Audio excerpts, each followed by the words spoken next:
또 하나님께로 돌아오는 자들을 괴롭게 하지 말고 다만 우상의 더러운 것과 음행과 목매어 죽인 것과 피를 멀리하라고 편지하는 것이 옳으니 이는 예로부터 각 성에서 모세를 전하는 자가 있어 안식일마다 회당에서 그 글을 읽음이라 하더라.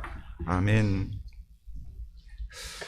오늘은 예루살렘 첫 회의라는 제목으로 하나님의 말씀을 함께 나누겠습니다.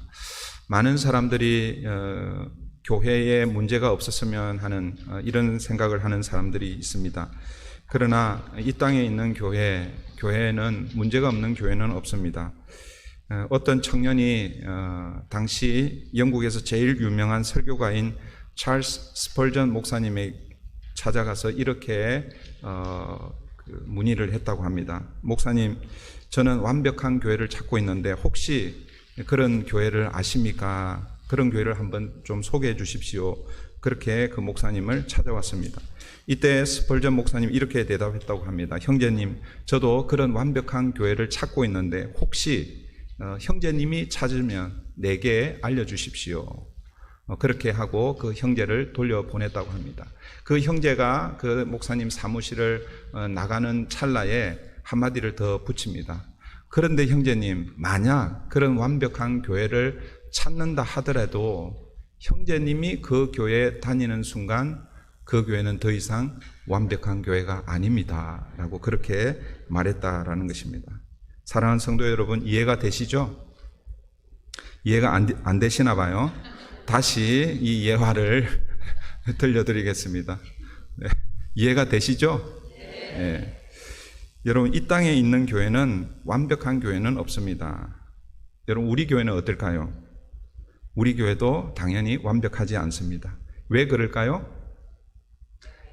네. 잘 아시네요. 네.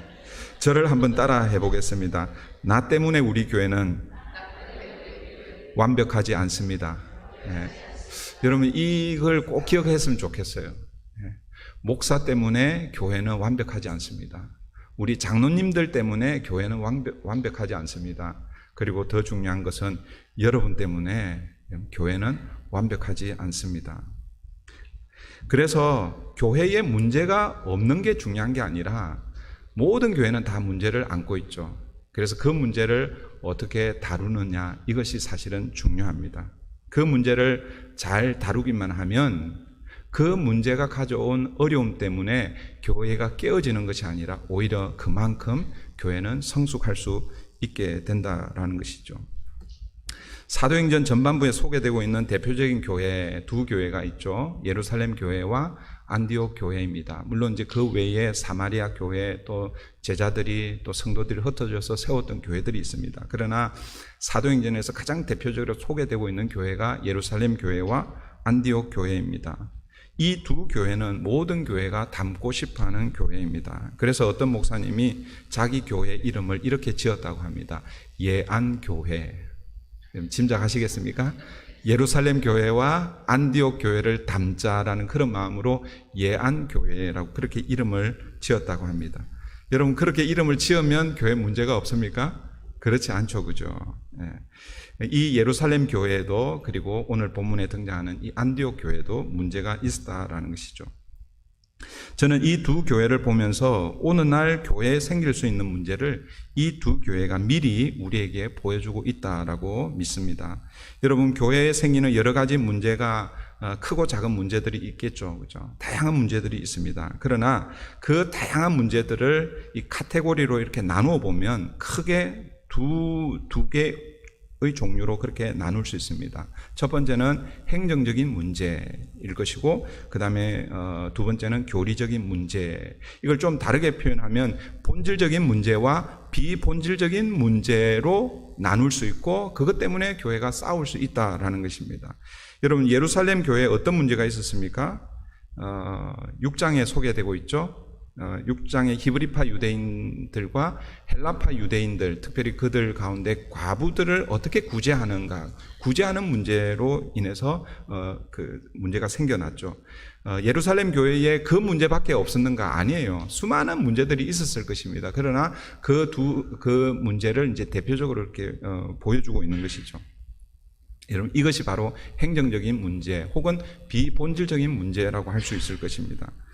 그런데 오늘 본문에 등장하는 이 안디옥 교회의 문제는 무엇인가? 여러분 1절을 보십시오.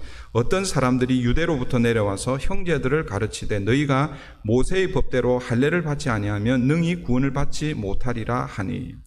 유대로부터 안디옥 교회에 온 사람들이 있었습니다. 여기서 유대로부터 왔다는 것은 예루살렘 교회로부터 왔다라고 이렇게 이해하셔도 됩니다. 그런데 그들이 주장하기를 구원을 받기 위해서는 예수를 믿어야 하지만 그러나 모세의 율법대로 할례도 받아야 된다라는 것입니다. 이 말은 뭐냐면 할례를 받고 그리고 모세의 율법에서 얘기하는 그 율법의 조항들도 지켜야 된다라는 그런 의미입니다. 안디옥 교회에 이 문제로 논쟁이 생긴 것이죠. 이것이 바로 여러분 교리적인 문제, 본질의 문제라는 것입니다. 사랑하는 성도 여러분, 양보해도 괜찮은 문제가 있지만 절대 양보해서는 안 되는 문제가 있습니다. 짐작하시겠죠? 여러분, 행정적인 문제, 비본질적인 그런 문제는 물론 그 전통 그리고 또 오랫동안 내려온 그 관습 이런 것 때문에 그것이 좋은 전통이면 잘 지켜내는 것은 필요합니다.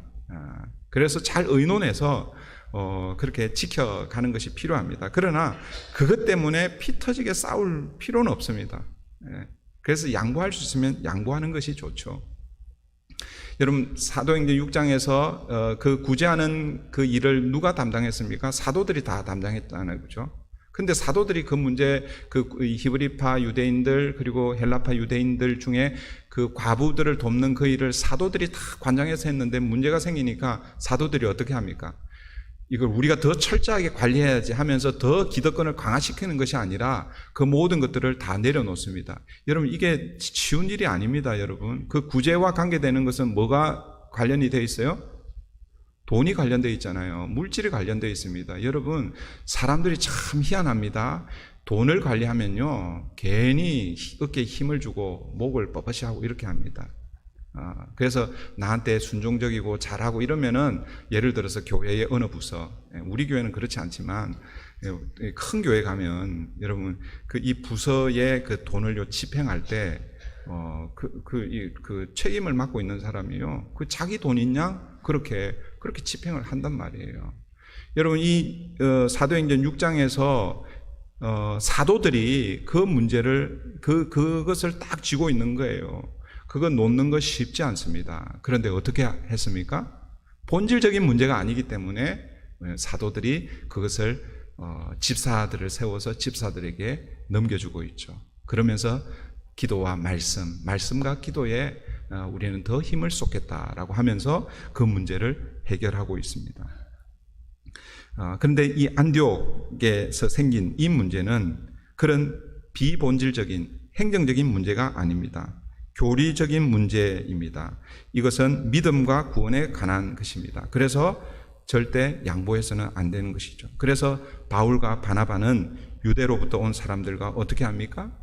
격렬하게, 어떻게 보면 피 터지게 싸우고 있는 것이죠. 2절 보십시오. 바울 및 바나바와 그들 사이에 적지 아니한 다툼과 변론이 일어난지라. 적지 않은 다툼과 변론, 이렇게 표현하고 있지만 피 터지게 싸웠다, 이런 얘기입니다. 형제들이 이 문제에 대하여 바울과 바나바와 및 그 중에 몇 사람을 예루살렘에 있는 사도와 장로들에게 보내기로 작정하니라. 만약 안디옥 교회에 있었던 이 문제가 행정적인 문제였다면 바울과 바나바는 먼저 양보하고 그 문제를 마무리 지었을 것입니다. 그러나 이것은 교리적인 문제, 즉 믿음과 구원에 관한 문제였습니다. 그래서 뭐예요? 절대로 양보할 수 없었던 것이죠. 그런데 문제가 해결되지 않습니다. 그래서 어떻게 합니까? 유대에서 온 사람들이 제기한 문제였기 때문에 유대에서 파견한 그 예루살렘 교회에서 이 문제를 해결하도록 그 문제를 예루살렘 교회로 가져가고 있는 것이죠. 그래서 바울과 바나바 그리고 몇 사람을 대표로 파송하고 있습니다. 바울과 바나바 그 일행은 예루살렘으로 올라가면서 3절에 가면 베니게와 사마리아에 있는 교회들을 방문하면서 1차 전도 여행 그 결과를 보고합니다. 3절 보십시오. 그들이 교회의 전송을 받고 베니게와 사마리아로 다니며 이방인들이 죽게 돌아온 일을 말하여 형제들을 다 크게 기쁘게 하더라.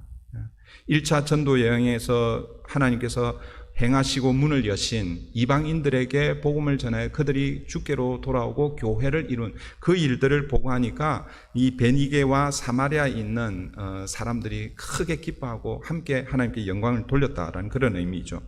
그런데 예루살렘에 도착해서 동일한 보고를 합니다. 그런데 그 중에 바리새파 중에서, 그러니까 바리새인들 중에서 믿는 자들이 있었던 것이죠. 그러니까 대표적인 사람이 누구냐 하면은, 그러니까 바리새인들 중에서 예수를 믿은 사람, 대표적인 사람이 바울입니다. 여러분, 바울도 뭐예요? 나는 바리새파 중에 바리새인이다. 그렇게 얘기했잖아요. 그죠? 그러니까 바울과 같이 바리새인들 중에서 예수를 믿고 지금 예루살렘 교회에 속해 있는 이 사람들이 있었다라는 것이죠. 그런데 그들 중에서 아직 뭐예요? 이 유대교의 전통을 완전히 벗어버리지 못한 이런 사람들이 있었다라는 것이죠. 그들이 지금 바울과 바나바가 보고하고 있는 그거에 대해서 조금 거부감을 나타내고 있죠. 4절 5절입니다.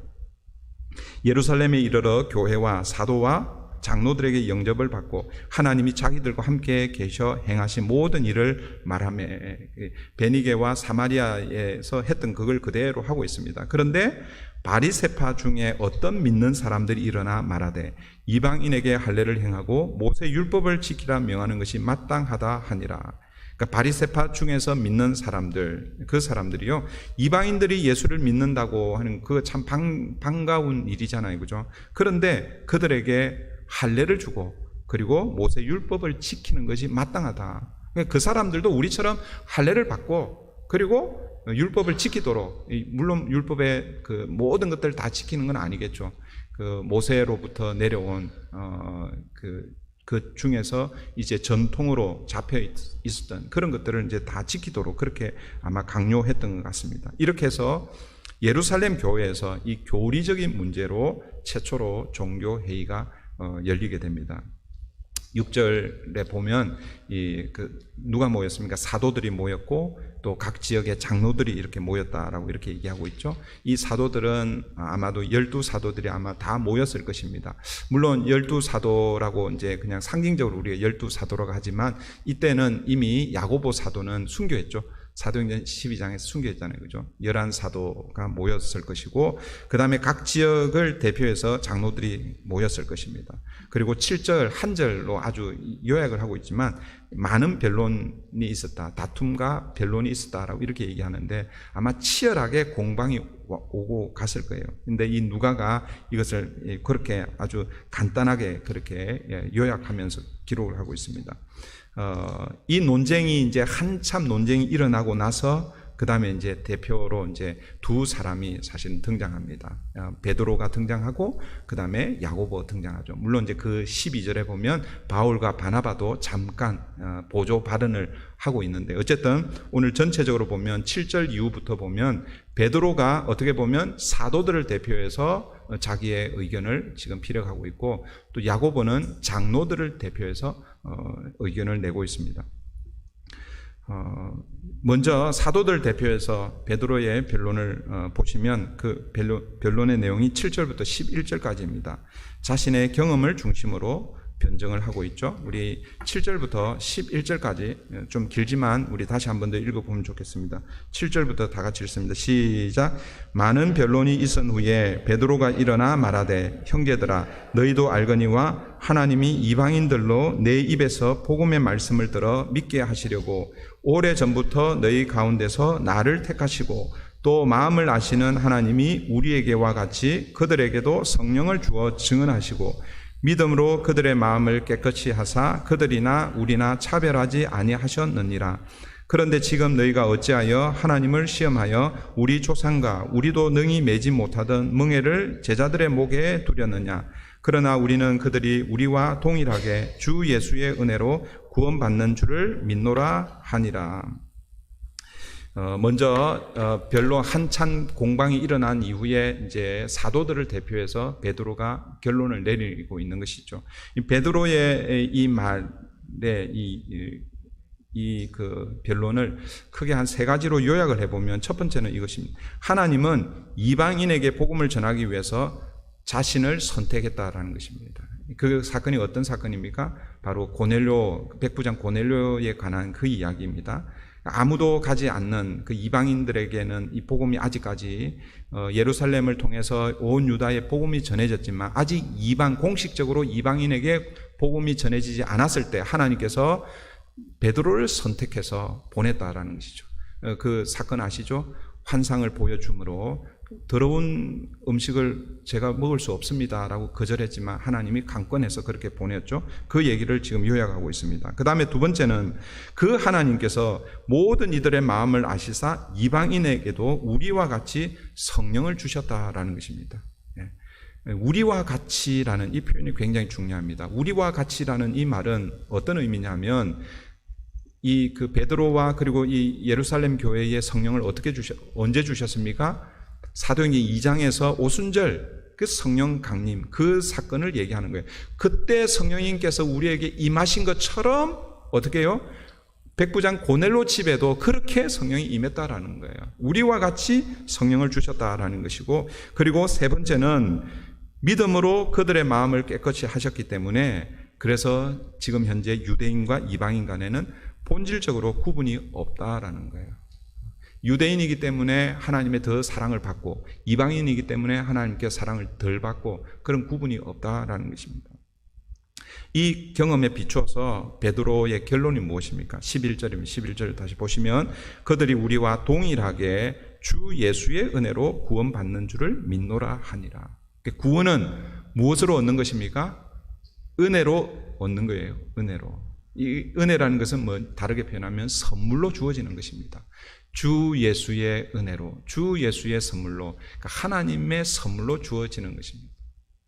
그러니까 영생은 여러분, 여러분들이 돈을 주고 사거나, 여러분이 열심히 봉사하고 공적을 쌓거나, 그 다음에 제자훈련, 이제 이번 주 화요일부터 중보기도 학교를 시작하는데, 중보기도 학교, 그 다음에 또 그 목요일 날 우리 줌으로 매일 성경을 가지고 성경 공부 그런 것들을 과정을 거쳐서 퀄리파이가 되면 자격이 되면 영생을 주고 그런 게 아니잖아요. 그죠? 교회에서 직분을 세울 때는 퀄리파이 해야 됩니다. 어떤 훈련도 하고 이렇게 해야 됩니다. 그러나 여러분 영생 구원은 그런 게 아니라라는 것이죠. 오직 뭐예요? 주 예수의 은혜로 주어진다라는 것입니다. 베드로가 이렇게 결론을 내리고 나서 그래서 10절에 뭘 부탁합니까? 그들에게 더 이상 무거운 멍에를 매게 하지 말라라는 것이죠. 여기서 이 멍에는 어떤 것입니까?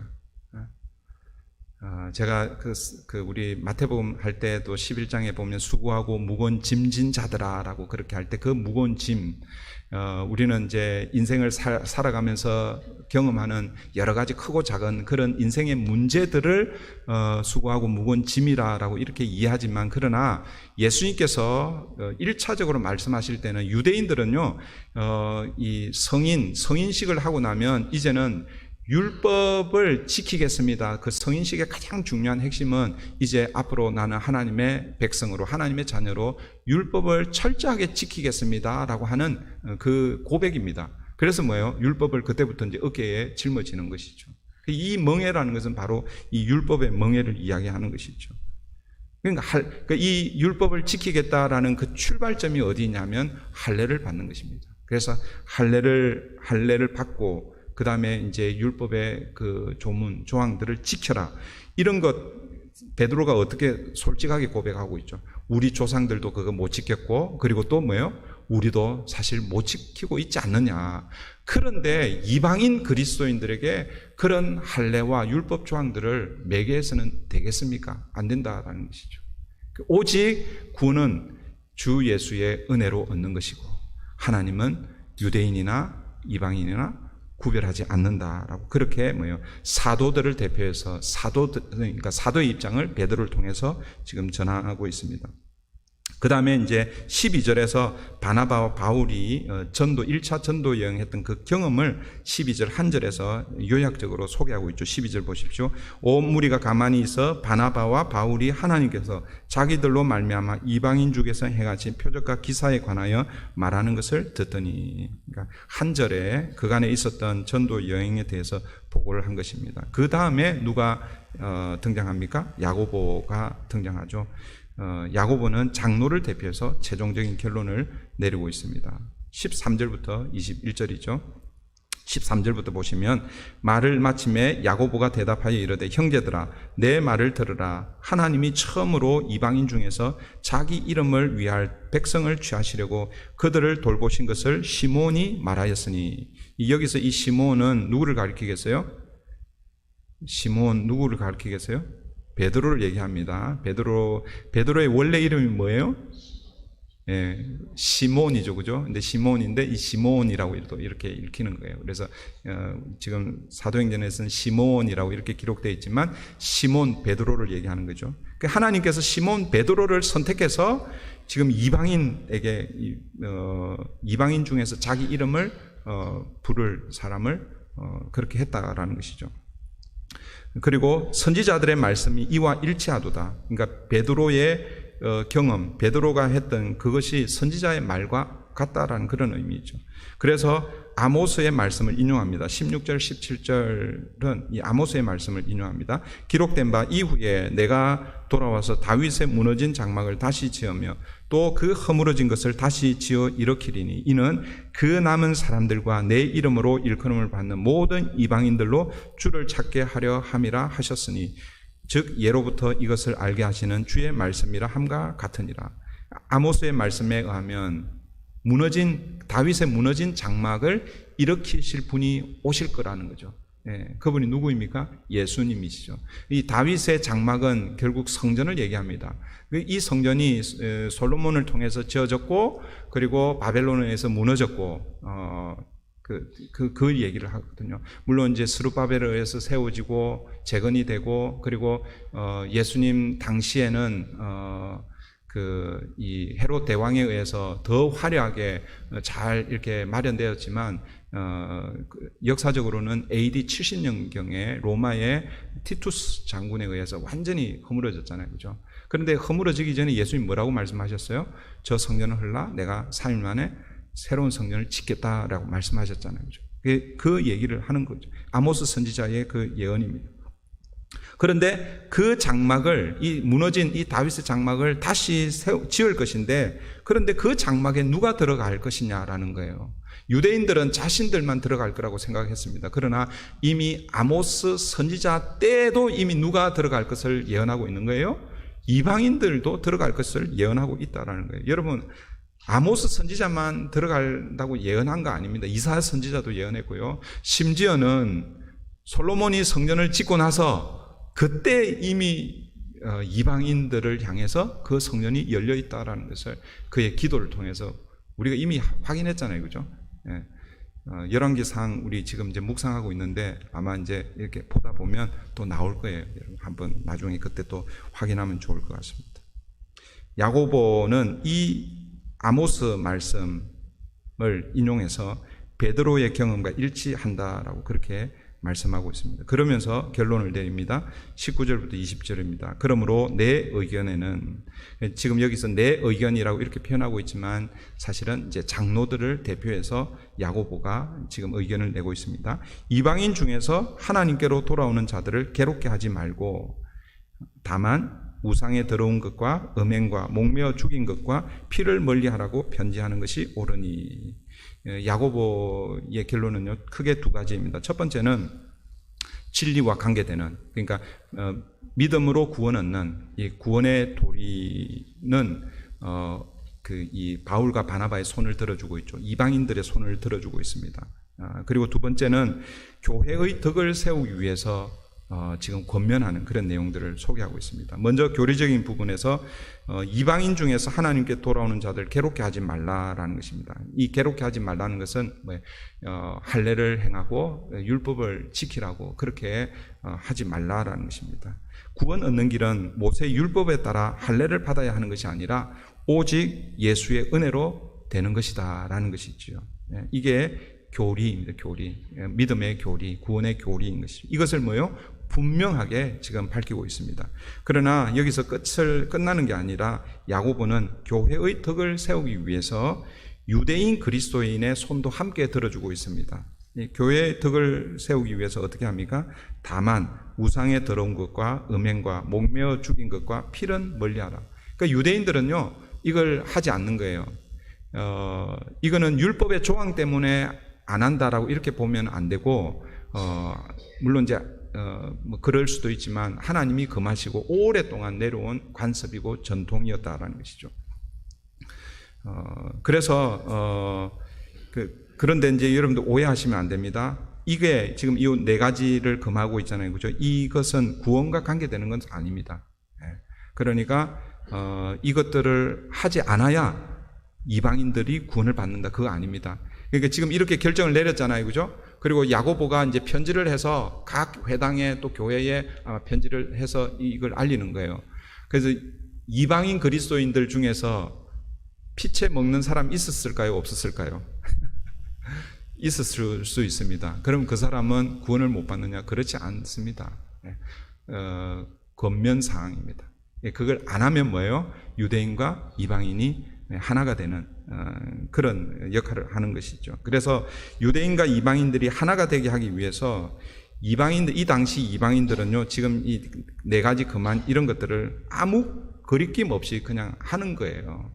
그 유대인들은 그거 보면 질색하잖아요. 여러분들도 그런 분들 계실 거예요. 한국에서, 물론 이제 미국에 와서 신앙생활 하신 분들은 조금 다를 수 있습니다. 그런데 한국에서 오랫동안 신앙생활 하신 분들은 한국의 신앙의 습관이 있습니다.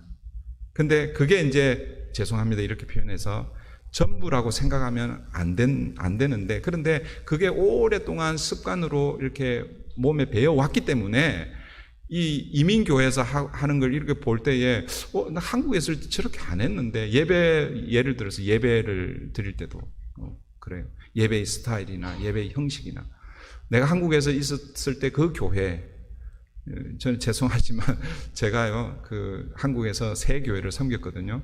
동신교회, 영락교회, 남대문교회. 이 세 교회는 다 사대문 안에 있는 교회고 다 대리석으로 지어진 교회입니다. 여러분, 대리석으로 지어진 교회는요 가장 보수적인 교회 중에 또 보수적인 교회입니다. 물론 이제 우리 통합측 안에서. 그래서 그런 그 신앙의 분위기 속에서 그렇게 제가 사역을 했습니다. 그런데 이제 뭐 교단이 좀 다를 수도 있고, 또 같은 교단 안에서도 그 목사님의 뭐 스타일에 따라, 목회 스타일에 따라서 예배의 형식이 달라질 수 있잖아요, 그죠? 근데 오랫동안 신앙생활을 한 사람들은 다른 데 가서, 우리 교회에서는 저렇게 안 했는데, 이렇게 생각할 수 있다라는 것이죠. 그런데 그게 지금 지금 이방인과 유대인 사이에서, 유대인들은요, 이 지금 네 가지 이것은 철저하게 그렇게 지켜왔던 것이고 너무 혐오스럽게 생각한 거예요. 그러니까 이방인 성도들에게 그거는 유대 그리스도인들이 싫어하니까 니네가 좀 조심했으면 좋겠다라고 이렇게 권면하는 겁니다. 근데 구원과는 관계가 되는 것은 아닙니다. 여러분 기억을 하시고, 이렇게 해서 예루살렘 첫 회의가 이제 마무리가 되고 있습니다. 이제 말씀을 맺습니다. 제가 이걸 말씀을 드렸는지 모르겠는데 오늘 본문에 보면 야고보가 나오죠, 그죠? 그러니까 야고보는 예수님의 제자 야고보가 아니에요. 아까 예수님의 제자 야고보는 사도행전 12장에서 그 순교했잖아요, 그죠? 이 야고보는 누구겠어요? 예수님의 동생 야고보입니다. 아시겠어요? 예수님의 동생 야고보입니다. 아마 이제 장로로서 그리고 이제 예루살렘 교회 전체 리더가 되었던 것 같아요. 어쨌든 이제 말씀을 맺습니다. 예루살렘 첫 회의 결론이 무엇인가? 이걸 좀 잘 기억하면 좋겠어요. 두 가지입니다. 이 두 가지는요, 결국 오늘 우리에게도 일어날 수 있는 여러 다양한 문제 중에 이 문제들이 다 이 두 가지 속에 속할 수 있습니다. 첫 번째는 구원은 오직 예수님의 은혜로만 얻는 것이다라는 거예요. 교리적인 문제이죠. 그러니까 베드로와 바울, 바나바의 경험으로 알 수 있다라는 것이 오늘 전체적인 본문의 내용입니다. 그리고 이 야고보는요, 성경을 인용해서, 아모스 말씀을 인용해서 그걸 증명하고 있습니다. 그리고 두 번째는 교회의 일치와 하나됨을 위해서 서로의 문화를 무시하지 말고 서로 하나 되기 위해서 유대인들이 혐오하는 것을 이방인 그리스도인들이 존중해 달라라는 거예요. 그 두 가지를 여러분 기억하십시오. 첫 번째는 뭐예요? 본질적인 이 부분은 사실은 철저하게 우리가 지켜내야 합니다. 정말 피 터지게 싸워야 하는 거예요. 그러나 뭐예요? 비본질적인 문제, 이 부분에 대해서는 그렇게 싸울 필요가 없습니다. 그래서 여러분 제가 교회가 본질적인 문제를 싸우다가 교회가 나누어지는 건 별로 본 적이 없습니다.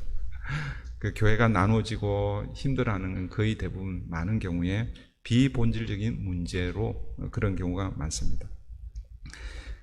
그렇다면 오늘 이제 이것을 우리에게 어떻게 적용할 수 있을까요? 오늘 본문을 통해서 여러분 계속 강조하지만 두 가지를 기억하십시오. 첫 번째는 구원과 관계된 이 복음의 진리에 대해서는 여러분 타협해서는 안 되는 것입니다. 이단 세력이 교회에 들어오는 것을 용납해서는 안 된다라는 것이죠.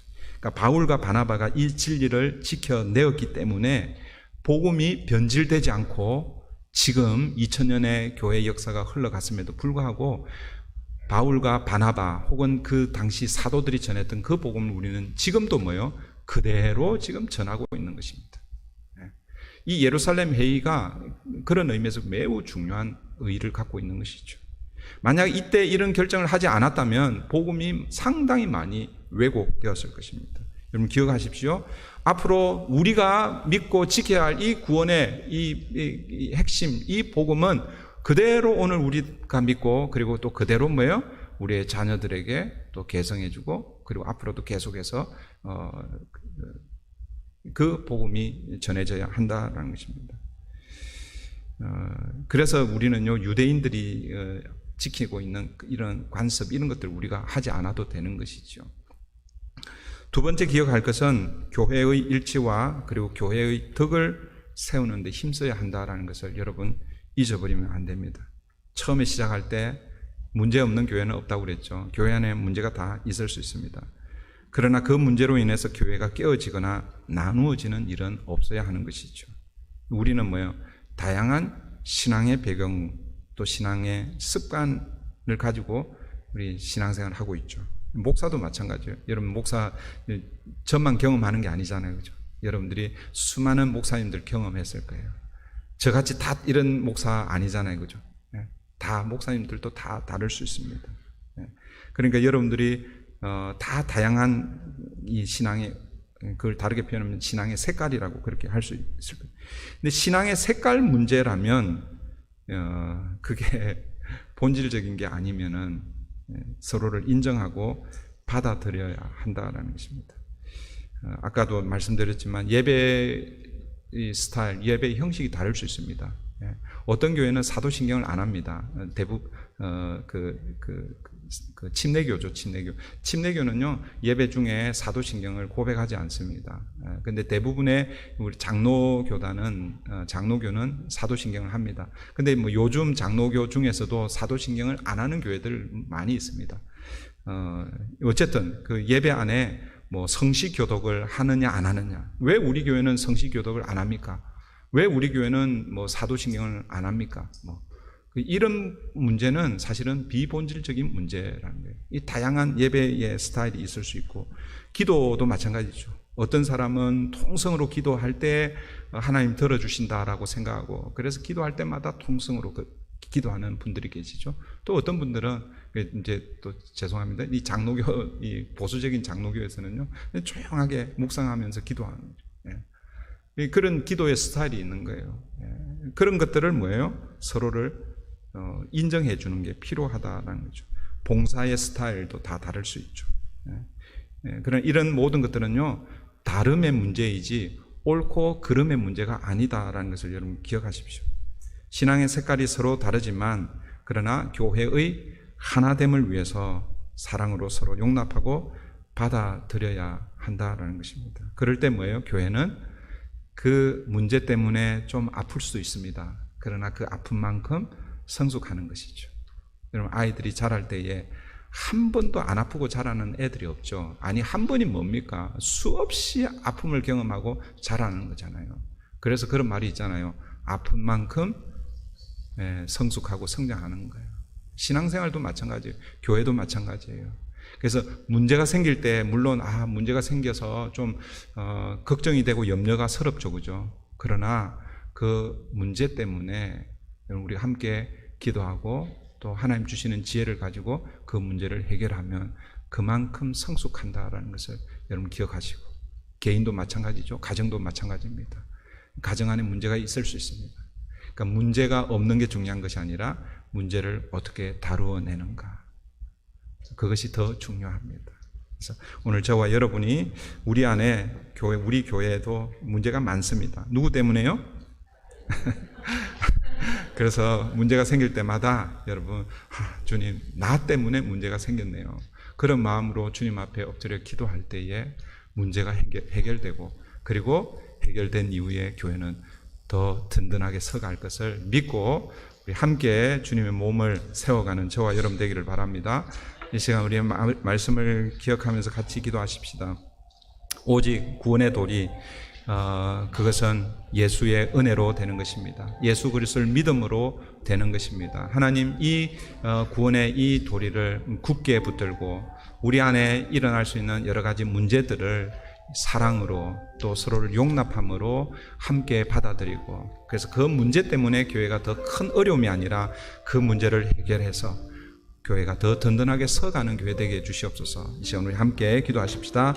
좋으신 하나님 감사합니다. 오늘도 한 주간의 첫 시작, 첫날 하나님 앞에 예배로 나아갑니다. 지난 한 주간 동안 베풀어 주신 그 하나님의 은혜에 감사하여 예배합니다. 이제 한 주간 또 각자의 삶의 자리에서 주님 또 주의 은혜로 하나님 살기를 원합니다. 오늘 이 안디옥 교회에 생겨난 이 문제를 예루살렘 교회 전체 교회가 어떻게 다루고 있는지를 말씀을 통해서 배웠습니다. 하나님, 우리가 하나님 자녀, 하나님 백성 되는 길은 오직 예수의 은혜로 되는 줄 믿습니다.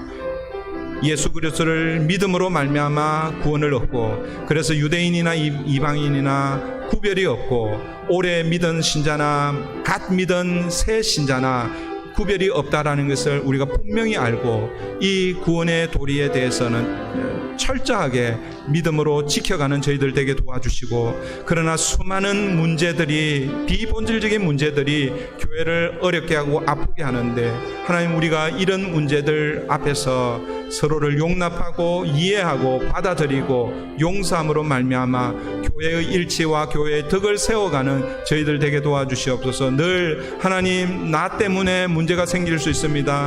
나를 날마다 낮추게 하여 주시고 날마다 주님 앞에 엎드리는 내가 되게 해주시옵소서. 함께 주님의 몸을 세워가는 우리 성도님들 한 분 한 분 다 될 수 있도록 우리 하나님 함께 해주시옵소서. 감사하며 예수님의 이름으로 기도하옵나이다. 아멘. 찬송가 287장 찬송 드리면서 드려진 예물 하나님 앞에 올려드립니다.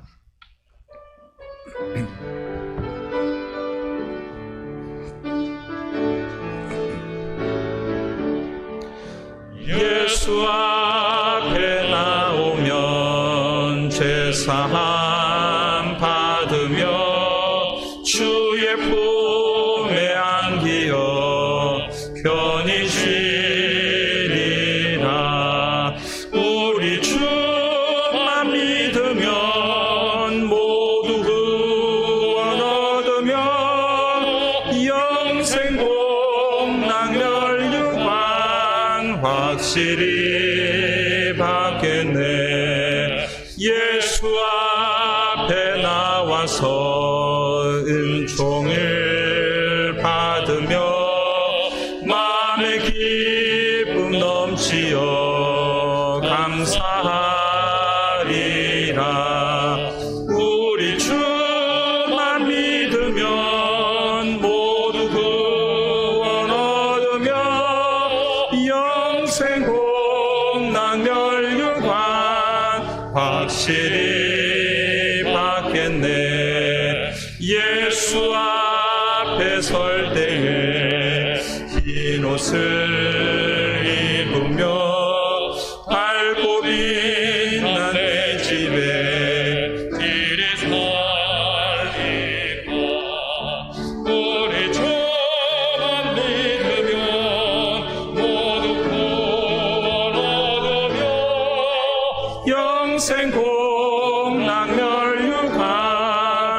확실히 받겠네.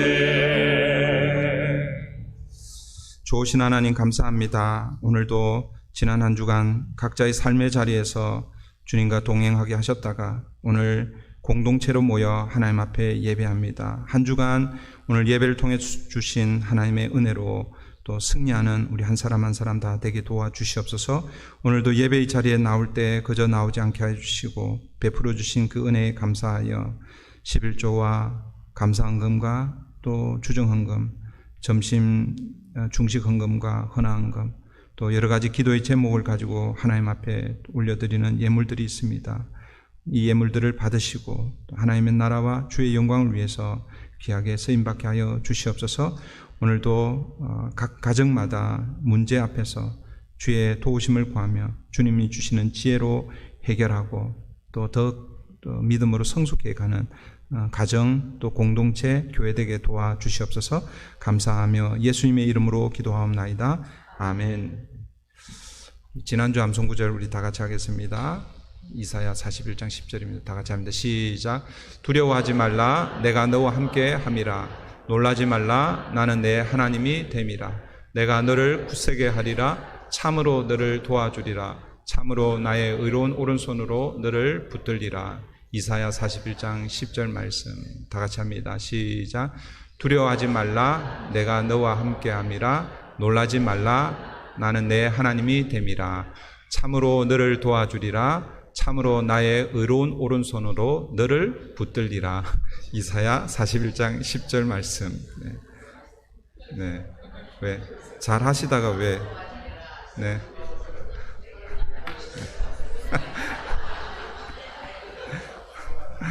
네. 네. 잘 안 외워지죠? 네. 네. 두려워하지 말고 놀라지 마는 거예요. 왜냐하면 하나님이 우리와 함께 하시고. 제가 틀렸어요? 네, 아이고, 그러니까 여러분이 웃으실 수 있네요. 우리 교회는 제가 제일 문제입니다. 네, 열심히 할게요. 자, 이번 주 암송구절 다 같이 하겠습니다. 다 같이 하면 시작. 내게 능력 주시는 자 안에서 내가 모든 것을 할 수 있느니라. 빌립보서 4장 13절 말씀. 네, 다음 주에 열심히 하도록 할게요. 네, 오늘 우리 마리아 선교회가 우리 바자회를 준비했습니다. 지난주에는 보니까 그 물품을 그냥 어디서 홀세일에 떼갖고 와서 이렇게 하기로 했는데, 제가 한마디 해서 그런 건 아니겠지만, 어제 보니까요, 우리 마리아 선교회 딱 나와가지고, 이렇게 정성을 다해서 만들었어요. 그래서 제가 보니까 물품 몇 개가 없어요. 이게 보니까 자기네들이 만들어 놓고 또 다 사갖고. 그래도 아마 남아있을 겁니다. 같이 우리 마리아 선교회가 또 선교하는 일에 함께 하도록 함께 동참해 주시면 감사하겠고요.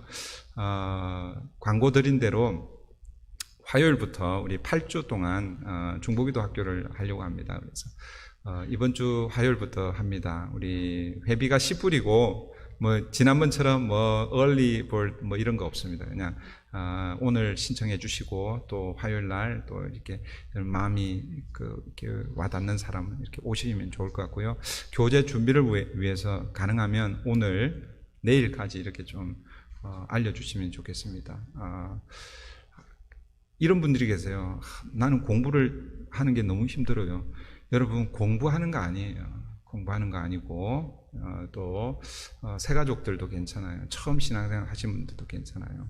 하나님께서 우리에게 주신 이 기도는 너무너무 사실은 귀한 그런 그 특권인데 그걸 우리 함께 이번에 배우고 또 기도의 자리로 나아가는 저와 여러분 되면 좋겠습니다. 수요 캠퍼스 전도 이번 주는 우리 어디입니까? 시트러스, 네. 시트러스 칼리지에서 하고요. 교회에서 10시에 출발하니까 우리 참여하실 분들 교회로 10시에 오시면 감사하겠습니다. 저는 지난 월요일부터 목요일까지 우리 전도 폭발 훈련 세미나를 잘 받고 다녀왔습니다. 하여튼 뭐 나중에 기회가 되면 또 이 훈련을 같이 할 기회가 되면 좋을 것 같아요. 12월쯤에 모집을 할 거예요. 선착순 2명, 2명을 모집을 할 겁니다. 그래서 그 상황을 봐가지고 4명을 할지 2명을 할지. 그래서 복음은 전하고 싶은데 어떻게 전해야 되는지 잘 모르시는 분들 같이 저하고 같이 이렇게 배워가면서 그렇게 하면 좋을 것 같아요. 우리 중보기도 학교가 끝나고 나면 바로 이어서 그렇게 하려고 그럽니다. 여러분 준비 혹시 그런 마음이 있으면 나 복음을 전하고 싶은데 이런 마음이 있으면 지금부터 여러분 기도하시고 또 함께 참여해 주시면 좋겠어요. 여기는 선착순이에요. 미니멈 2명이면 2명. 그래서 먼저 이렇게 하시는 분들 해서 저하고 그렇게 하도록 할게요. 우리 다 함께 자리에서 일어나셔서 마지막 찬양 드리고 축도로 예배를 마치겠습니다.